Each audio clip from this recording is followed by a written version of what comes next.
What up, everybody? And welcome to 4th and 1 with James Ward. We have a great show for you. Before we get started, I want to remind you that the show is being streamed live on the JW Effect Facebook page and 4th and 1 with James Ward YouTube channel. Remember, click and subscribe. All right, let's get at it. Today's guest, I have Stan Sexton. Stan Sexton is a native of Hampton, Virginia. He graduated from Phoebus High School, class of 1983. He attended Fork Union Military Academy from 1983 to 1984.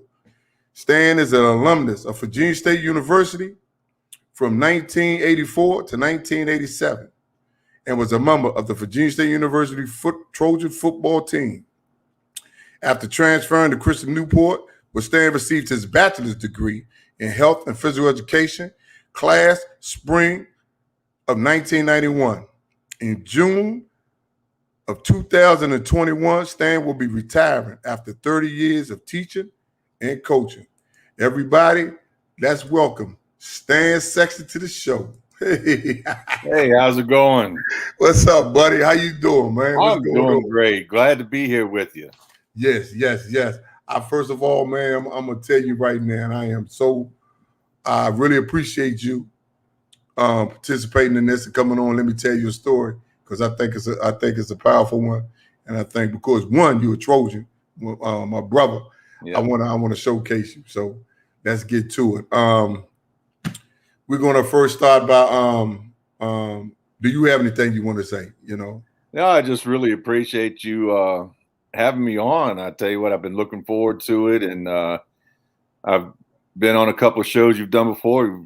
Awesome shows. Look forward to them and try to watch them whenever I can, and really look forward to it. All right, buddy, let's get to it. All right, as you tell your story today, we're going to start out like in the early days of you was coming up. I want you to tell us about your family values, and I want you to tell us about how you maneuver, because like I said, you're a native of Hampton, Virginia, and back in the 80s, early 80s, we know that there was a lot of racial tension going on. So looking at the legacy you have, when we get to that later in the show of you coaching, I want you to tell us about your family, married, kids, and the values that your parents and your family instilled in you, so you can maneuver through that. All right. Well, yeah. Grew up in Hampton. Pretty much lived there all my life. We actually moved there when I was 3. My dad was a principal of Thorpe Junior High School. Way back, we moved to Hampton in '68, and he got a principal's job there. So he took over a school that was pretty much in racial turmoil. And the big thing I remember about that is how much family I felt when I went into that building. I'd walk into the building as a 5-6-year-old, and I never felt any fear because I felt like all the teachers, the faculty were all family, and still have, the people that are still living today. Matter of fact, the principal that hired me way back in '91 to teach at Phoebus was an assistant principal of my dad's at Thorpe Junior High School, which really, really cool. But I've always been taught, you work hard, you go out and, everything, you don't get anything for free. You got to work for it. Back then,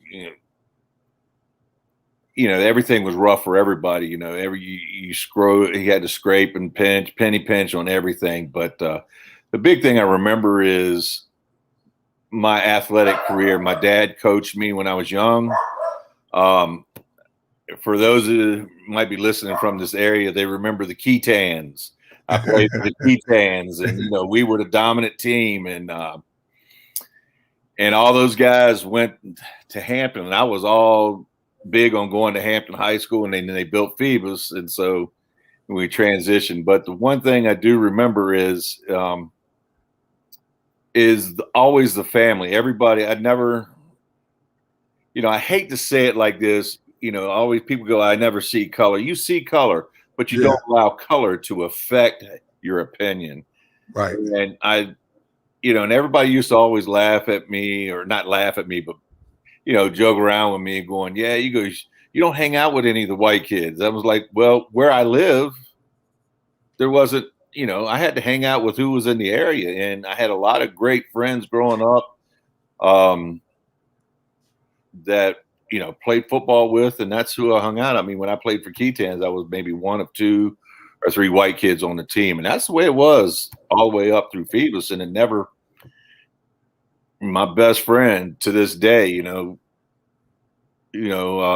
is Mike Roberson. And, we've grown up. I would go to his family events. He would come to mine. And, the one thing I do remember is they were always just so welcoming of me. It was like I was a family. So when I went to Virginia State, it really was not an issue. I tell everybody all the time, when I went to Fork Union, it was a culture shock for me, because I finally went to somewhere where there was actually more white kids than there were black kids. And that was a culture shock to me. And that's what I'm saying when we was getting into this early part of it, Stan, because when I had community, because a lot of us, even when me coming up in DC, we get caught up in that peer pressure of your neighborhood, of your friends, of trying to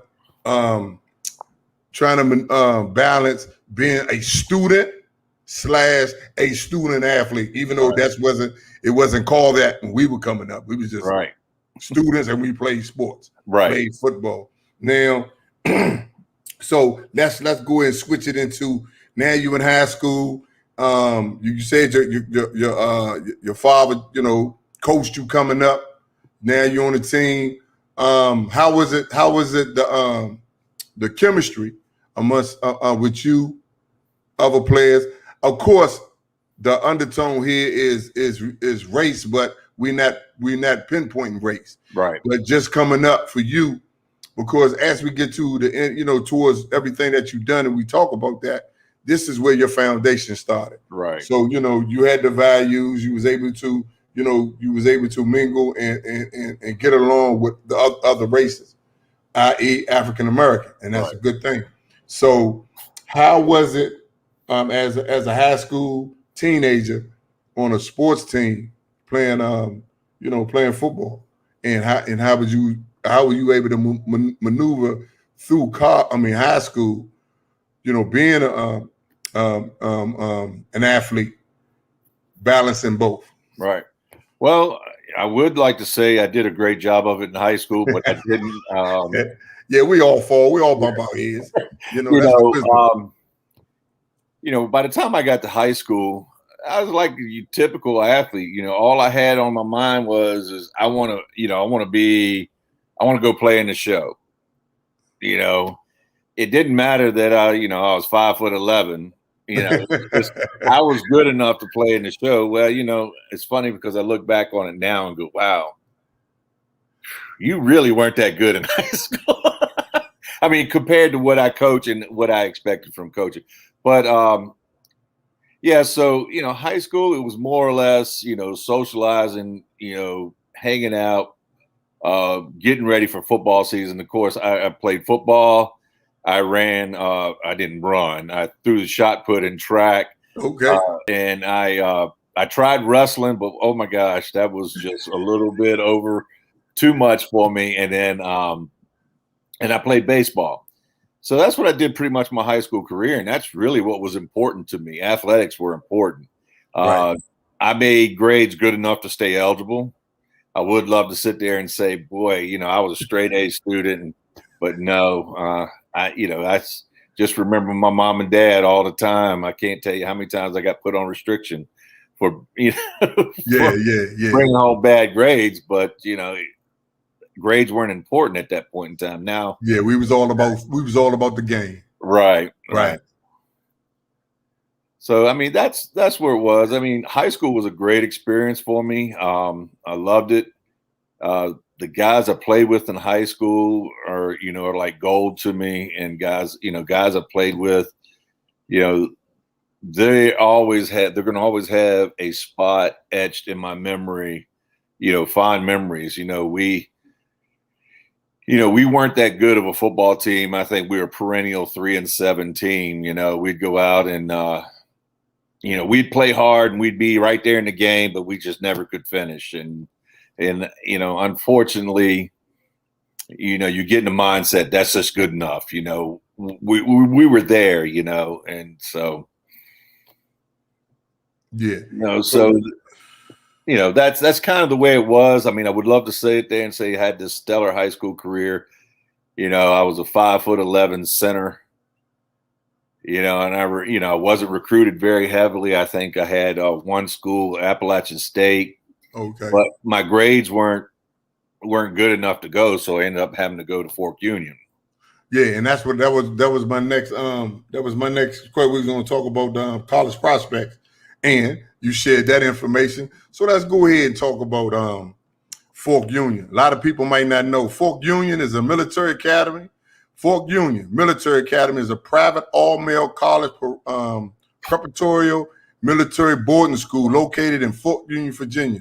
A lot of people who don't know about Fork Union, a lot of high school athletes who have a dream of going to a Division I, 1AA, or even a top program on a Division II level, they would go there to get their grades up. Mm-hmm. And they will go there to get a taste of 1 year of a college program. Right. Earlier today, when I was getting information on Fork Union, man, Eddie George went to Fork Union. Yeah. Yeah, Eddie George. I didn't know. And it's a lot of players from the NFL who path went through Fork Union. So a couple of these guys these pro athletes who were from all over the United States, they came to Fork Union in Fork Union, Virginia.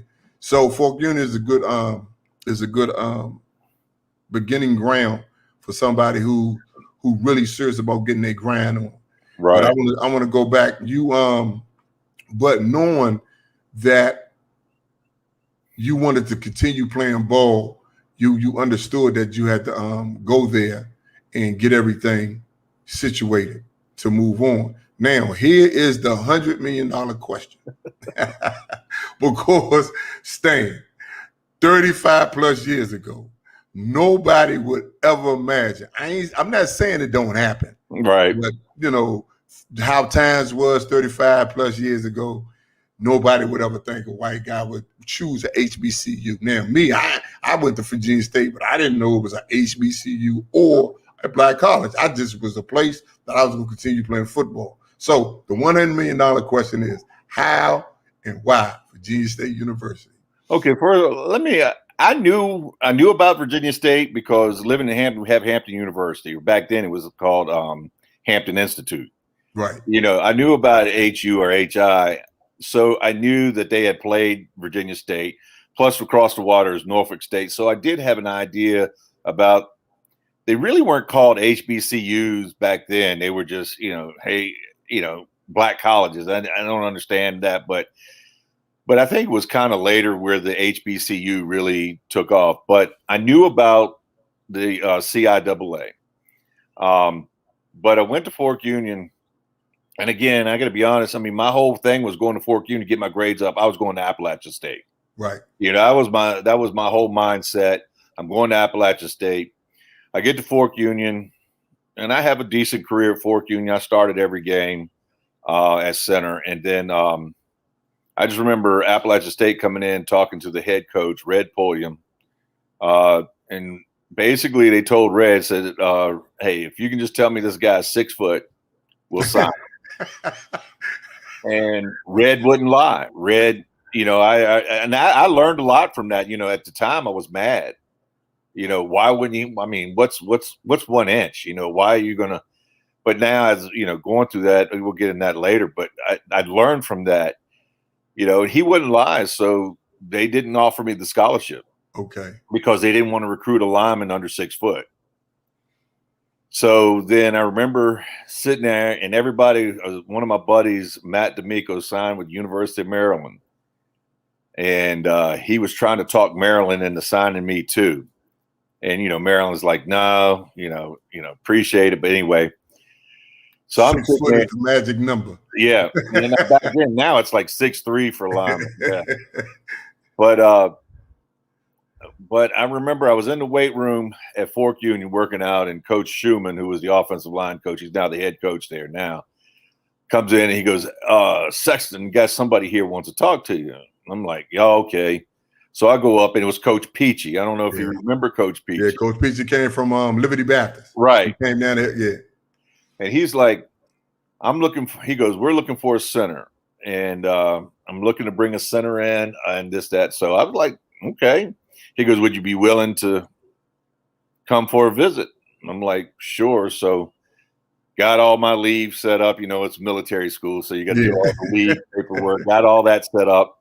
And we went to Virginia State, and I loved the campus. It was a small campus, but yet it's big enough where, it's thing. I went in and met Coach Moody, and Coach Peachy. And I remember, oh my gosh, my mind went blank now. Anyway, Coach Knight, yeah. Plane, want to ride the plane. Anyway, Coach Knight, yeah, and met those guys, and I really liked it. I liked Coach Moody. I liked, how he was straightforward, and he was like, "We want you to play here," and I'm thinking, okay, sure. So I signed. It didn't matter to me. I just wanted to go somewhere and get an education, right. And play football. When it all comes down to it, I'm playing football. Yeah. And but I really think that even though I hated every second of the time I was at Fork Union, it really benefited me because I had got a chance to play a year of college ball before I actually went to college. Right. So I felt like coming in as a freshman at Virginia State, I had a year experience under my belt. So it was something. So, and I think that really benefited me coming in.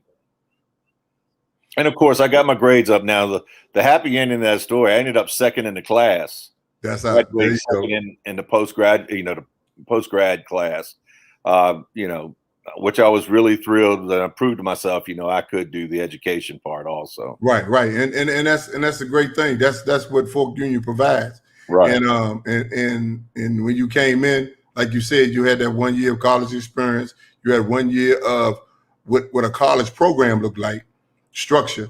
So you came on in. Now you're a Trojan. It's a madhouse because 2-a-days, hills. Coach Sims pouring the water out because he's mad because everybody ain't exercising. Yeah. You know what I'm saying? You meet new guys. I'm gonna tell you, I talk to some people and they be like, and since I put the flyer up with you, and they be like, yo, he went to Virginia State? I'm like, yeah, Stan went to Virginia State. He a Trojan, he our brother, and he lived in Langston. So you know what that means.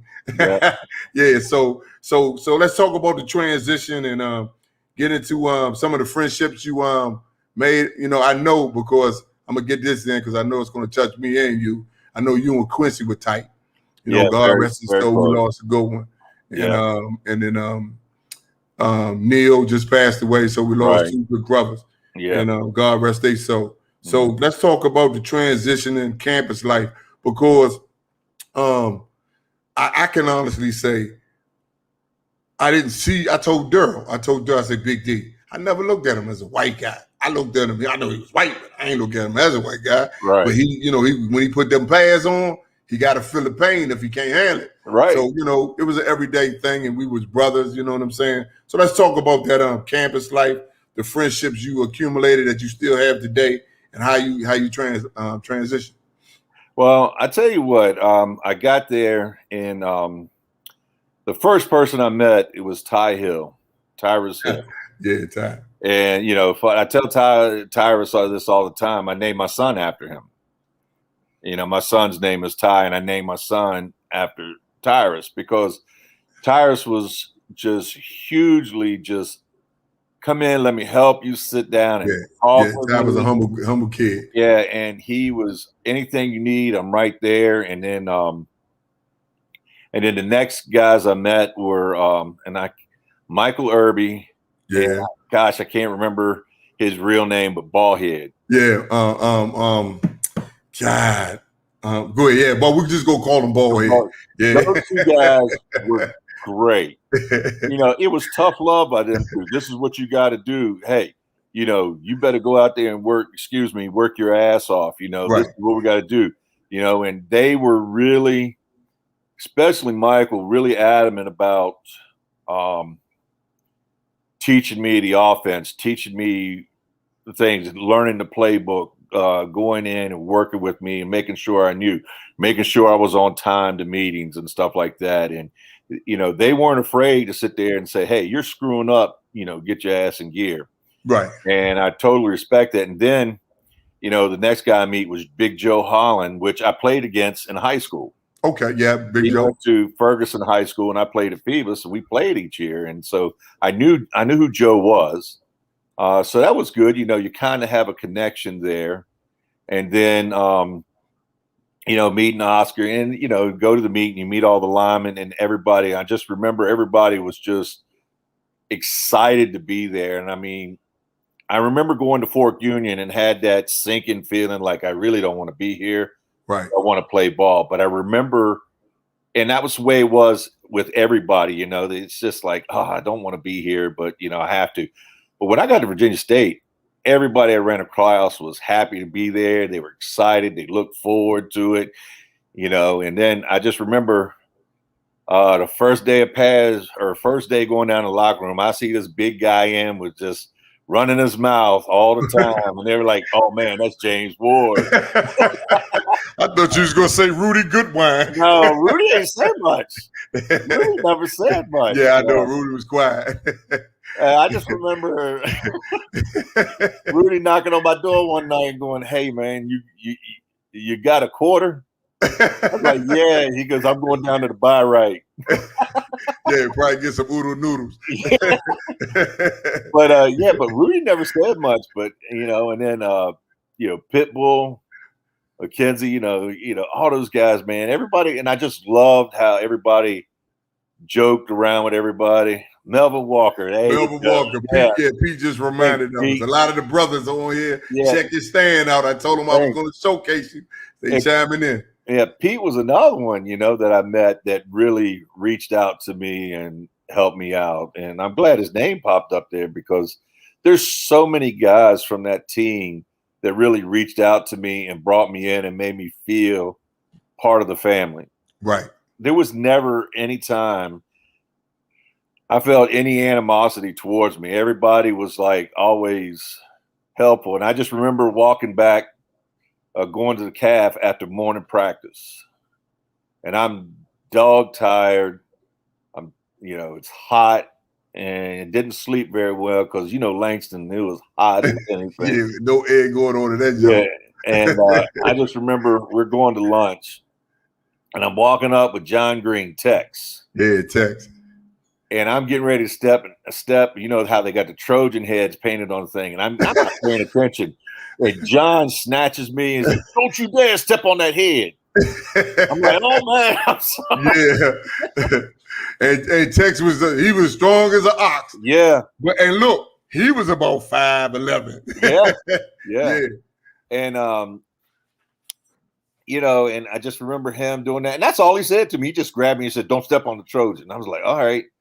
And I'm like, okay. And, of course, now I'm wide-eyed like, oh, crap, What are some other things that are going on that I don't know that I need to learn? But I do remember one time, and this is not to pat myself on the back or downplay anything. I remember the day, registration day, all the freshmen. And I remember Coach Sims calling us in saying, and Coach P said, yeah, the freshmen are not going to be at practice. And I could look around the room and see all the, the old head guys rolling their eyes like, yeah, lucky, SOB, this practice. And I just remember going, and somehow or other I was able to get through registration, got it done early.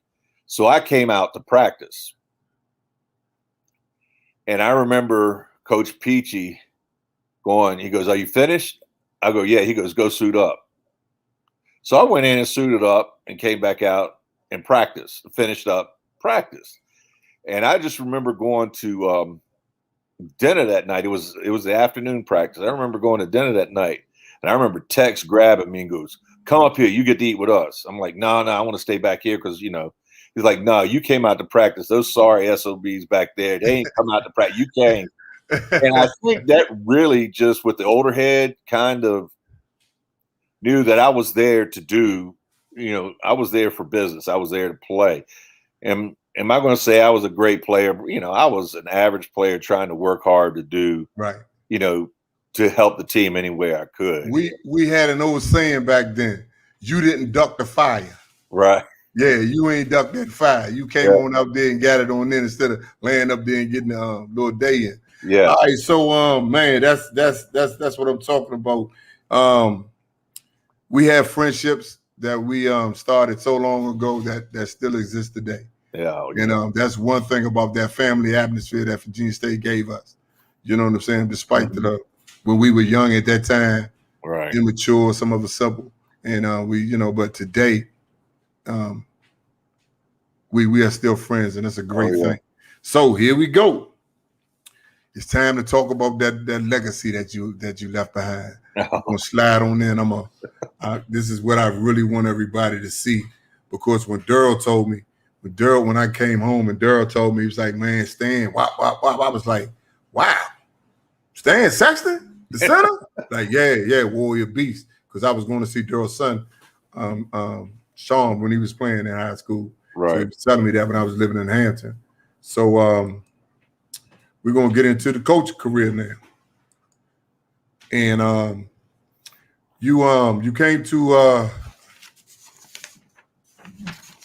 after graduating from Christopher Newport, you started teaching at Phoebus High School. Your coaching career, you started coaching at Phoebus, 15 years under Bill D. You was assistant coach.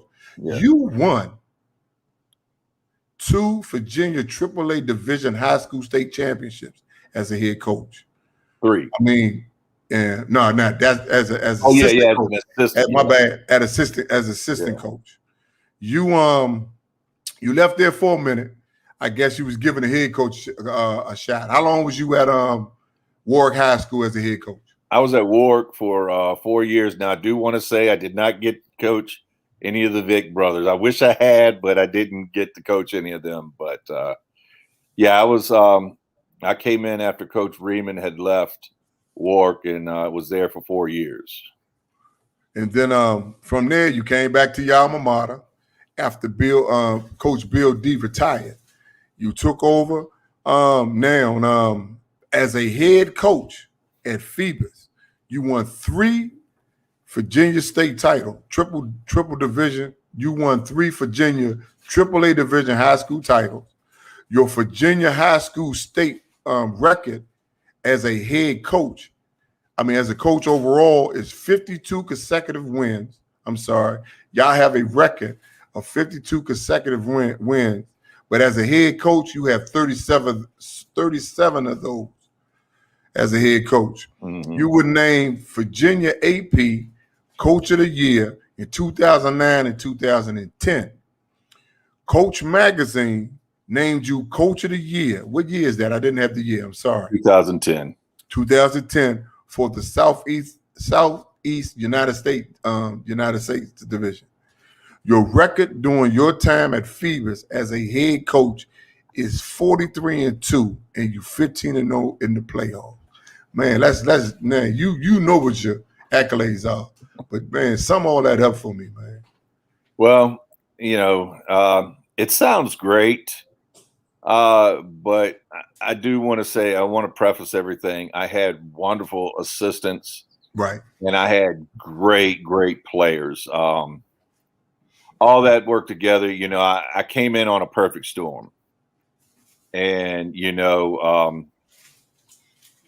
Now, I'm not trying to diminish anything that accomplished, but it was accomplished through a lot of blood, sweat, and tears through a great coaching staff.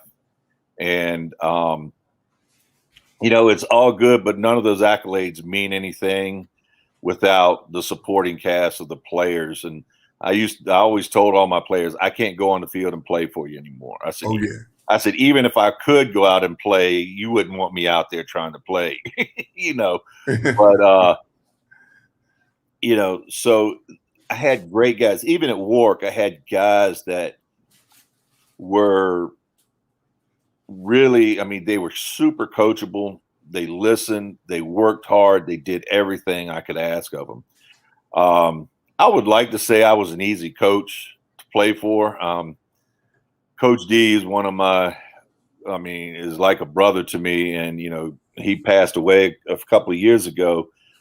But Coach D, he demanded from his coaches perfection every time. And that's what, and I learned that from him. So when I went in and got a head coaching job at Warwick and I set my staff there, I told him, I said, look, when you walk out on the field, I want perfection.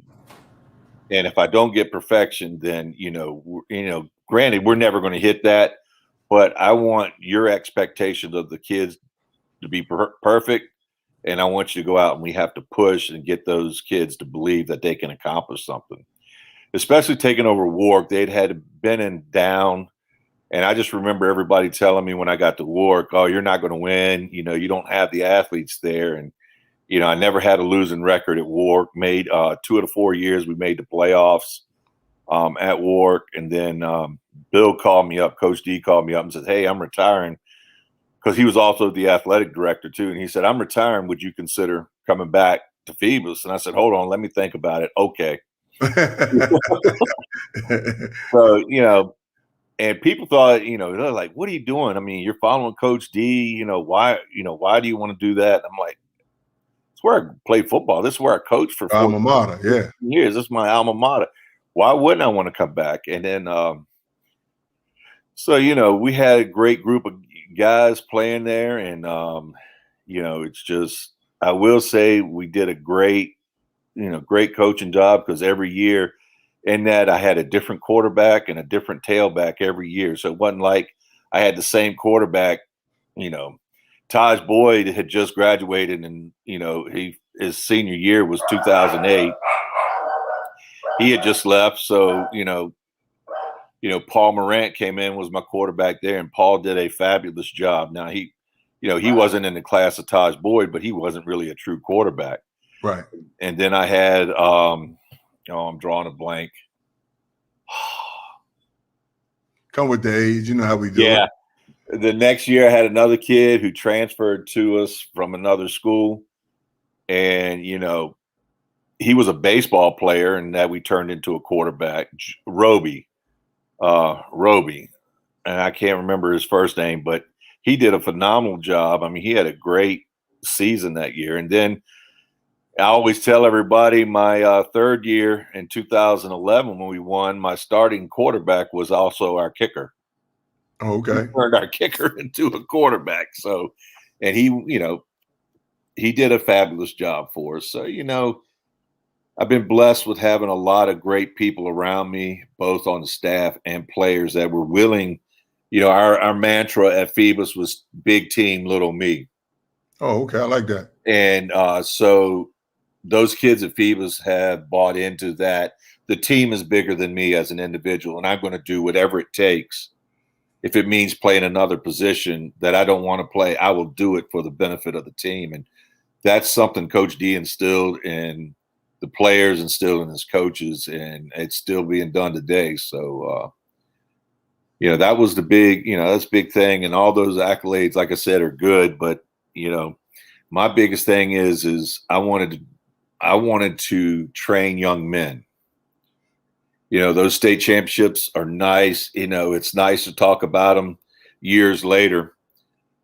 But I love it when I look and like one of the young men I had taught I coached at Warwick High School, a young man named Thomas Sykes, played at Virginia State, played linebacker at Virginia State back in 2000, 2009 through he graduated, I think, in 2012. But now he's gotten his master's degree from Virginia State. He's working on his doctorate. And I want to say he teaches at coaches at Petersburg High School. Oh, okay. I think, but Thomas is one of those that I remember him coming up to me after he graduated and said, "Coach, I just want to thank you because you cared for me. It kept me out of the street, and I think it kept me out of jail and kept me alive." And right, and for me to see what a stellar part of his community there in Petersburg is doing, is trying to change lives through education and getting his doctorate and everything, is just, to me, that's me even more astounding. That's even better than winning a state title, to see guys and how they passing it forward. Yeah. So, that's the big thing that, we've always tried to do, is create great men. Yeah. Yeah. So, man, I was so focused on that, right? What you were saying, I lost my train of thought. Because I guess age has hit both of us on the show today. But yeah, man, you're right about the accolades. It's what you get when you do the right thing. Right. But you put in play a system that everybody, along with your coaching staff, help the team buy into. Would you say big me? Big team, little me. Big team, little me. I like that. Yeah. So and that's cool. You have down here. I got a Nathaniel. Man, I'm gonna put it up because I'm not even gonna sit and struggle with this last name. Nathaniel Adibi. Adibi. Okay, yeah. Nathaniel Adibi. His brother Xavier Adibi, right? Yeah. Yes. Yeah. Antoine Womack. Yep. B.W. Webb. Was he a linebacker? No, BW played defensive back for me at Warwick, and he was a 3rd round draft pick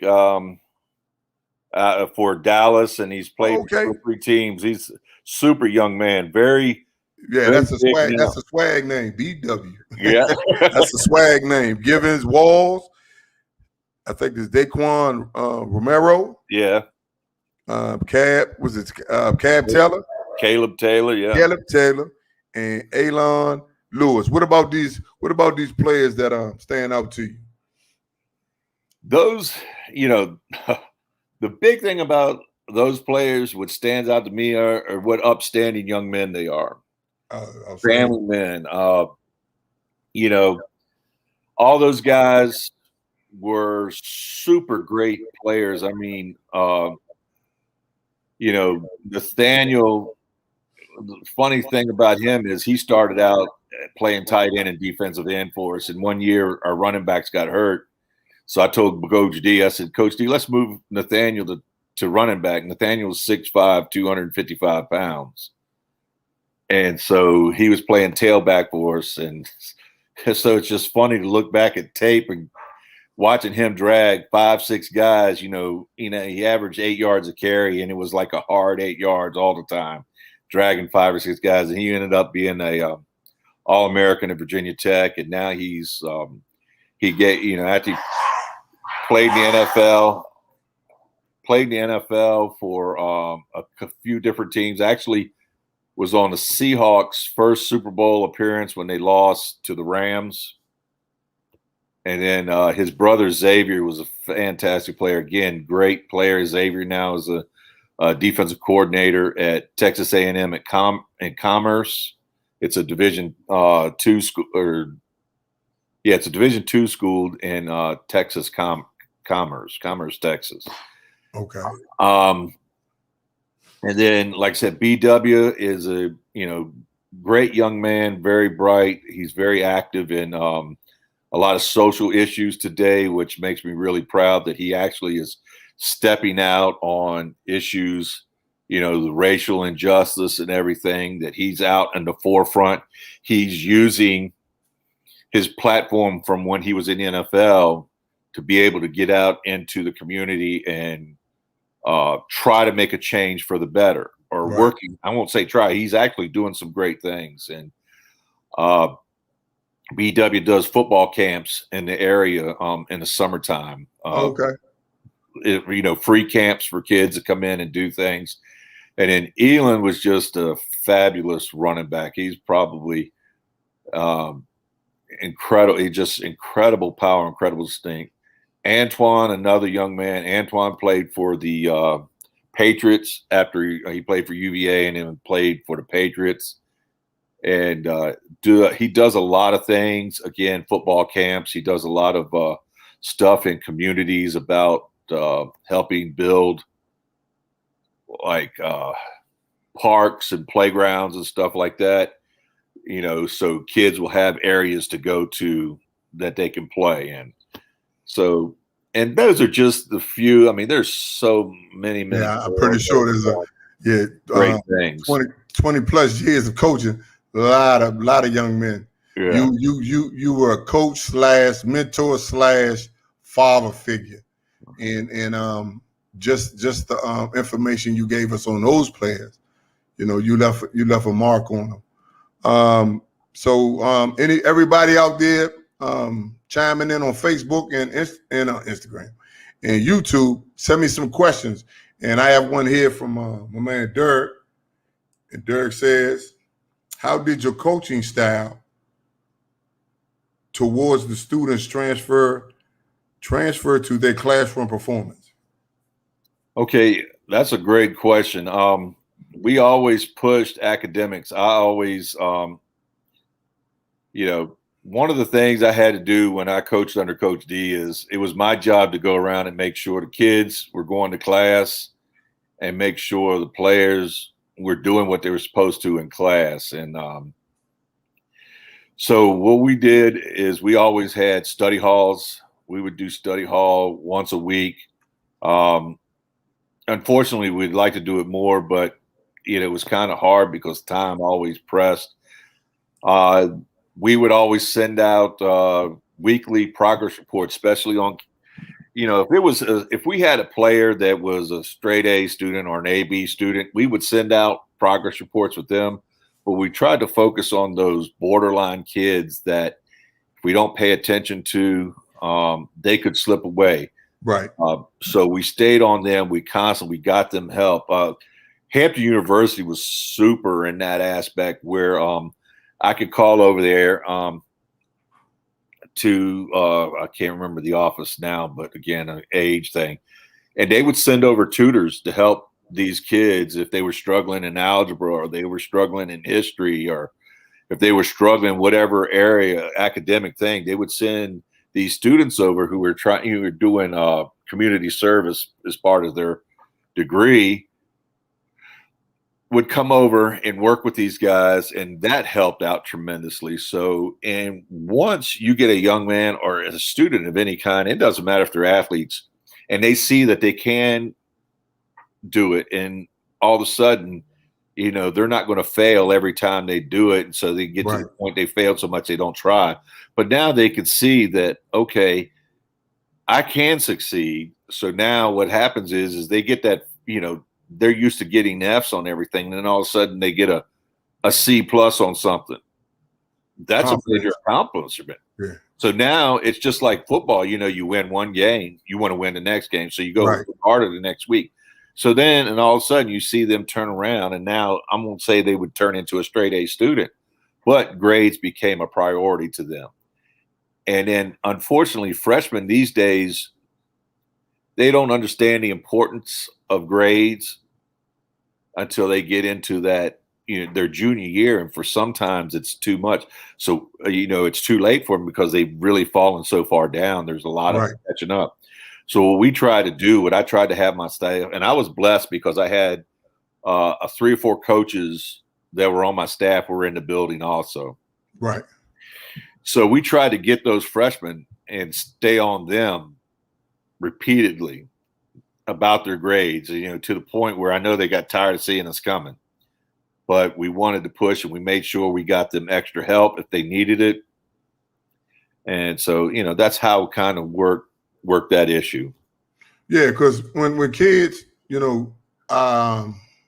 during my many travels of life, I was a juvenile correctional officer and a detention officer up in Fairfax and Beaumont, down here in Beaumont, Virginia, Powhatan, Virginia. Mm-hmm. And one thing I learned working with those kids in those facilities, they look for consistency. When I was a substitute teacher for Chesterfield and Petersburg, before I got a job at Monacan, kids look for consistency, even in the classroom or being an authority figure. If you're consistent in what you do and when you talk to them, it gives them confidence to do the right thing.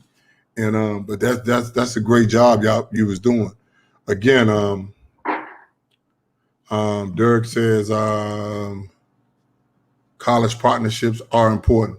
So yeah, you pulled that in with Hampton, right? And so this is what I want to say, because my thing of what I've been doing through my two platforms is I'm doing my part, as small as it may be, as big as it may be.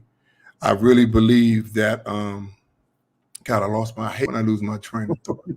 Man, but I really believe in grabbing hold of them. And I believe now that if we could show how throughout the United States, there's a lot of high school programs that are successful, and they are mixed race. And you have these kids, white kids, black kids, Asian, whatever, who's playing, Hispanic, Dominican, they come together as a team constantly every year and compete and win. They get good grades. They graduate. They move on. That's the new face of society. That's something I believe what you think, I believe this is something we could pull in to help start curbing some of this tension that's going on. Right. I believe we got to start somewhere at a new generation to get make our young folks productive citizens and don't get drawn into the hate that's going on. Because if you could do it as in high school on the team, or you could do it in high school on the debate team, or you could just do it in high school in the classroom, and the teacher got everybody, coming together.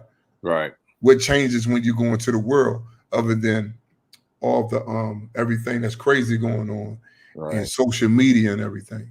So we could keep, that's something I believe we could pull on. What you think about that? Oh, I agree. And my whole thing is go back to Virginia State days and even my high school days or days at Fork Union. There was players on the team you didn't agree with. Right. Or maybe you even didn't like, but you knew, because you're trying to accomplish, that's where the big team me comes in. We're trying to accomplish something more than just our individual. And you learn how to handle a disagreement. You learn how to understand, okay, we might not ever see eye to eye on something, but you know what? I respect you enough to say, I got your back no matter what. And I think athletics does a great job of that. I'm biased about football. Football is the best because you got 11 guys out on the field at one time. You got to have each other's back. And you got to know that, the guy playing next to you and the guys playing behind you or in front of you are going to do their job, and you rely on that and you respect their abilities, and, you get up there and you work together, and next thing you know, you're accomplishing something greater than what you could have ever done yourself. And you don't see a lot of those guys, end up, I don't know what I'm trying to say. Take your time. Yeah. You don't see a lot of those guys being unsuccessful out in the real world because they have learned how to go in and say, you know what? I can disagree with you in a way that we can accomplish something, or we can move beyond our differences to accomplish something better than both of us, or better than one of us could do by both of us being together, and, it's just, I think it's time for athletes to speak up.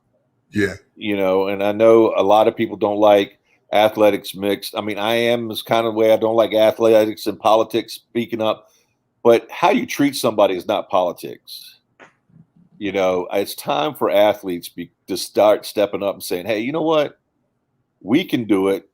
If we can do it, then society can do it. And we got to stop doing it. I mean, you see a game and you have a hard battled game, and guys after the game come together, shake hands, give each other a hug, high five. You know, okay, I didn't like that guy for 60 minutes, but now we played, we got a game. Now we're not enemies anymore. We're not enemies. We're all the same. We're all on the same team here. And I guess that's the point I'm trying to make. We're all on the same team. Yeah. And we need to work together to create something better than what we have right now. And I think when we start stepping up and we start saying things and being vocal about it, start setting a precedence. I think when educators step up and start saying we can do better, you know, as educators and things, eventually we're going to get there, you know. And you know, I'm impatient. I'll be honest that I would like to wake up tomorrow morning and everything but it's going to take time, because what's happened is, you know, a lot of people have developed this image in their minds for whatever reason, and it's hard to change that image.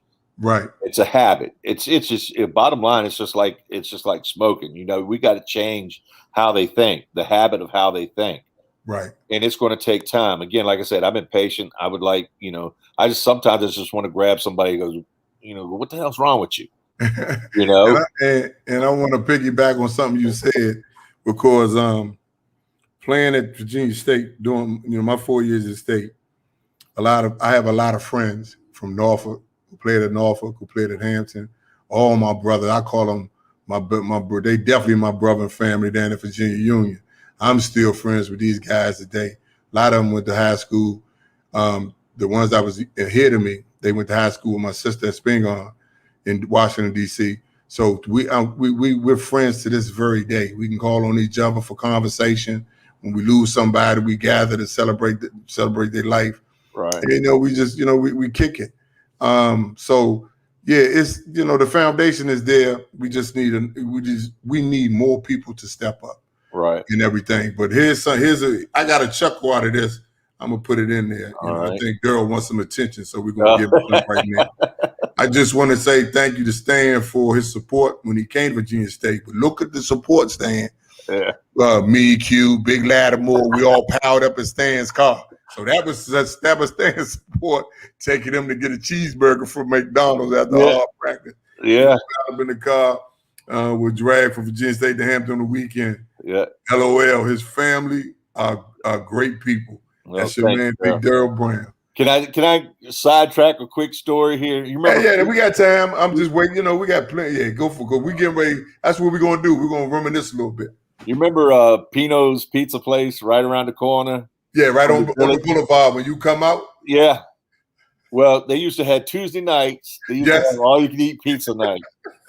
And me, Lattimore, Daryl, Quincy, oh my gosh, Rags, and Daryl can probably remember who else. We'd go in there, and we would, the pizza chef would be sweating by the time we left.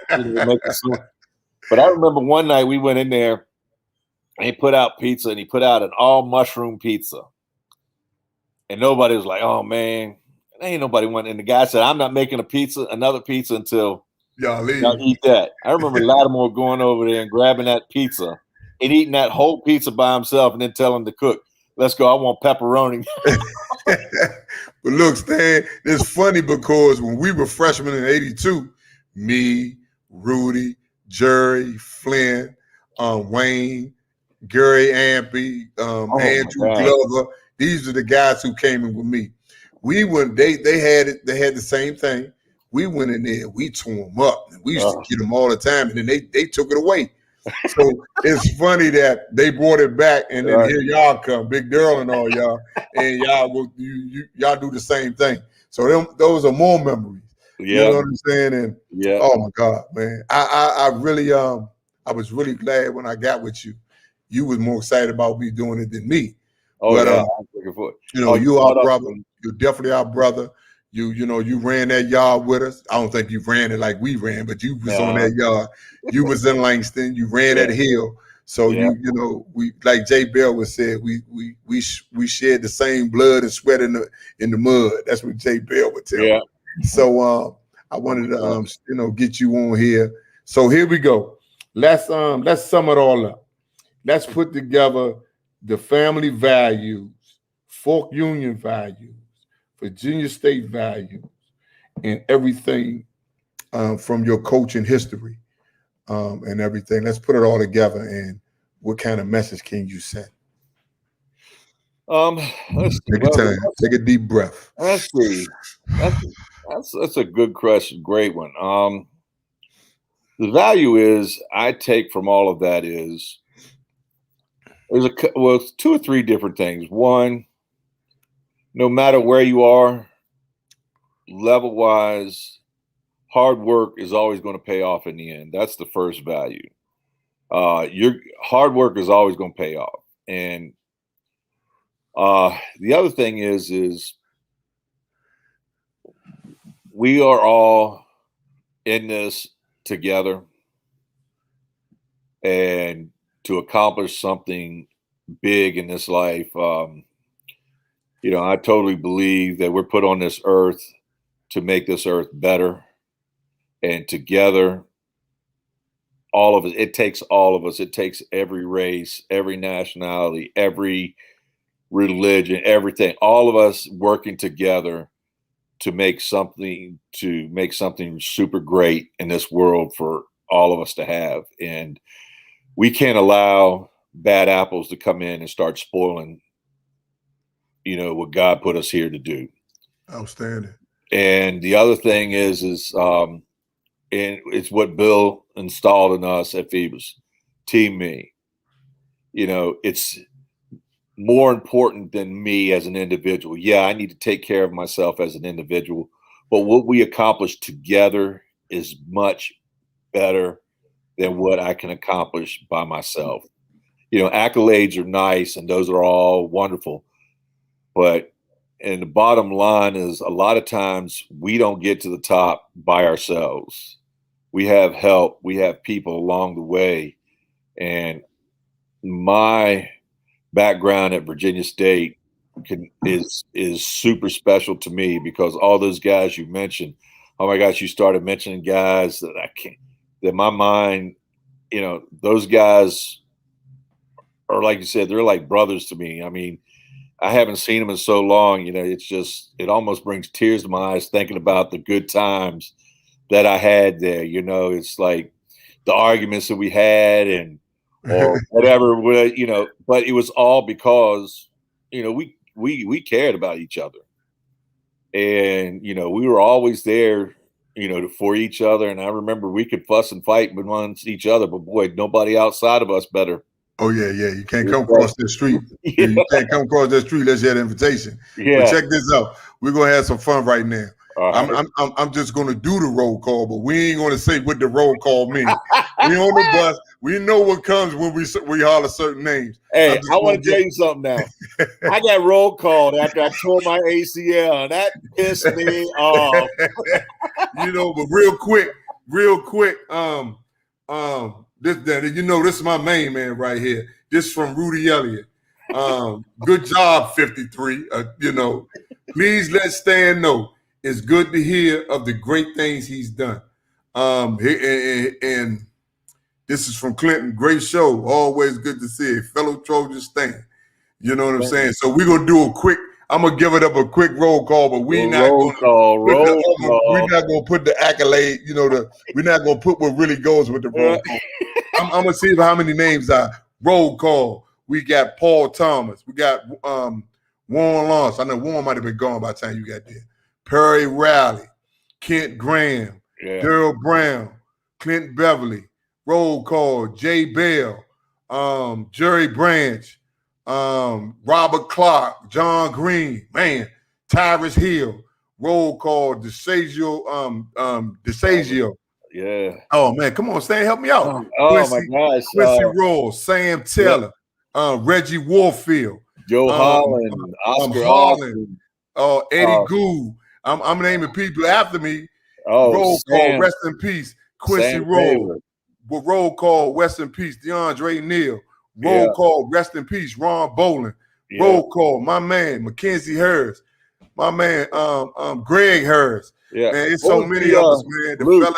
The fellas, look here, Stan. The fellas was like, they gotta see it. They was chiming in. We got none but memories, man, and I'm really feeling it right now. But I just remember going in Quincy's room and playing Tecmo Bowl. Oh man! At night, one time, me, Vaughn, Gary, we got our little change together. We went down to Buy Right, the one right at the bottom of the hill. I don't know if that's Wise Way or Buy Right. Got about 4 packs of Roman noodles, the oodle noodles, a pack of hot dogs. All came to about $2. Right. So we ain't getting no bread. We got back out. We had the big hot plate, the big pot. We boiled everything. It was about 11 o'clock at night. We got there before the store closed. Right. West change. Go down to the soda machine. We shake it, or you put your money in it, get it soaked out of it. And then we sat there in the middle of the night eating oodle noodles and boiled hot dogs. That was the college life. Oh man, it was. And I see when Daryl said how they would go down. Hold on, Michelle says you got a good memory, Ward. I only because I ain't take the meds yet, Michelle. Yeah. Thank you. If I take the meds, I'm like this. Can't remember nothing. But yeah, my freshman year, man. Shout out to Gary Ampey from Dinwiddie, man. We was freshmen, man. We would go to his mom's. I asked him whenever I talked to him. I always asked about his mom's, and we would go down there, man. She'd cook. She'd set it out for our freshman class. You know, she'd set it out. I remember one year, Danny Boynton. Shout out Danny Boynton. Anthony Hamilton. Isaac Johnson. Rudy Goodwine. The Plant City boys who never seen snow in their life. You know what I'm saying? It's snow. They got shorts on. They go out there to the Appomattox and go fishing. And they come back and fish. They set it up. When we were freshmen, we cut our own hair. The upperclassmen, McFadden and Musclehead from Hopewell, and rest in peace. Glenwood Bailey. Man, them guys was like, the hair grow back. So we got, man, nothing but Trojan memories, man. Yeah. I hope some of the guys chime in and check it out. Here's a former Trojan right here. Larry, my man Bull, we played semi-pro together for the Virginia Hornets. Excellent interview. Keep up the good work. Folks, enjoy your retirement, Coach. Thank you. I appreciate it. Appreciate you, Bull. So the other thing, James, I remember on Saturday morning, game mornings, I always guarantee there was going to be one guy up at the crack of dawn cranking his music up. You know who I'm talking about, James. Come on, Jerry Branch with the go-go. Yeah, you and Jerry Branch. Both of y'all be up at the crack of dawn, ready to go. Yeah, better that go-go music. Yeah, we man. I miss a lot of fellas. I'm gonna put it out there now. I'm thinking about, I'm not. I'm going to, but I get it out there to everybody. I'm gonna do try to put a Zoom call together next Friday around 5 o'clock. So all the former players could chime in, so we could do a wellness check and do a little reminiscing on Quincy and Neil. So I put that out there now, but I'll get that later on social media. So Stan, I want you to hang around. After I close this out. Again, I really appreciate it, man, that you took time out to come on, jump on the show, share your life's journey. You know what I'm saying? To let everybody know, how the great things you've done with student athletes. Like my man Bull said, enjoy your retirement. We're all proud of you. I can tell you retirement is hard. You know what I'm saying? I have a whole bunch of meetings in the morning with Netflix and Hulu and HBO and Fire Stick Amazon.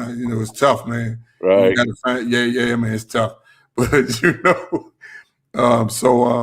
you hang, hold on, and I get back with you. I'm gonna close this show out. I'll see you in a minute. All right, bud. Thank you. Okay, thank you, Bob. All right, everybody. Hope you enjoyed that show. My man Stan Sexton telling us, sharing his life's journey with us. And I'm gonna start doing something different, giving commentary. And today's commentary, I'm gonna be talking about over the last couple months, couple weeks, I've lost and we've lost some close friends. My man Kevin Carter, Quincy Roy, and then just recently DeAndre Neal. I want to say we need to stay in touch with each other, give each other a wellness check, a wellness call. I know COVID got things shut down, and if we're not living around each other in the same area to where we could drive by a park or meet at a mall and sit in there and talk, and hang out, we still, I really want everybody to start giving everybody a call, because unfortunately, if this thing grabs hold of you and you walk into that hospital, nobody is there by your bedside, and you won't even be able to text nobody to tell us how you feel. So I really want everybody to start chiming in with each other and checking in. I know it's probably going on, but I still want to share that with y'all. So I want to thank everybody for chiming in this week's show. I want y'all to stay safe out there, and I'm going to see y'all next week. I mean, in 2 more weeks, and I'll let you know what the title is. So again, be safe, wear your mask, and call somebody up and tell them you love them. Take care. Peace out.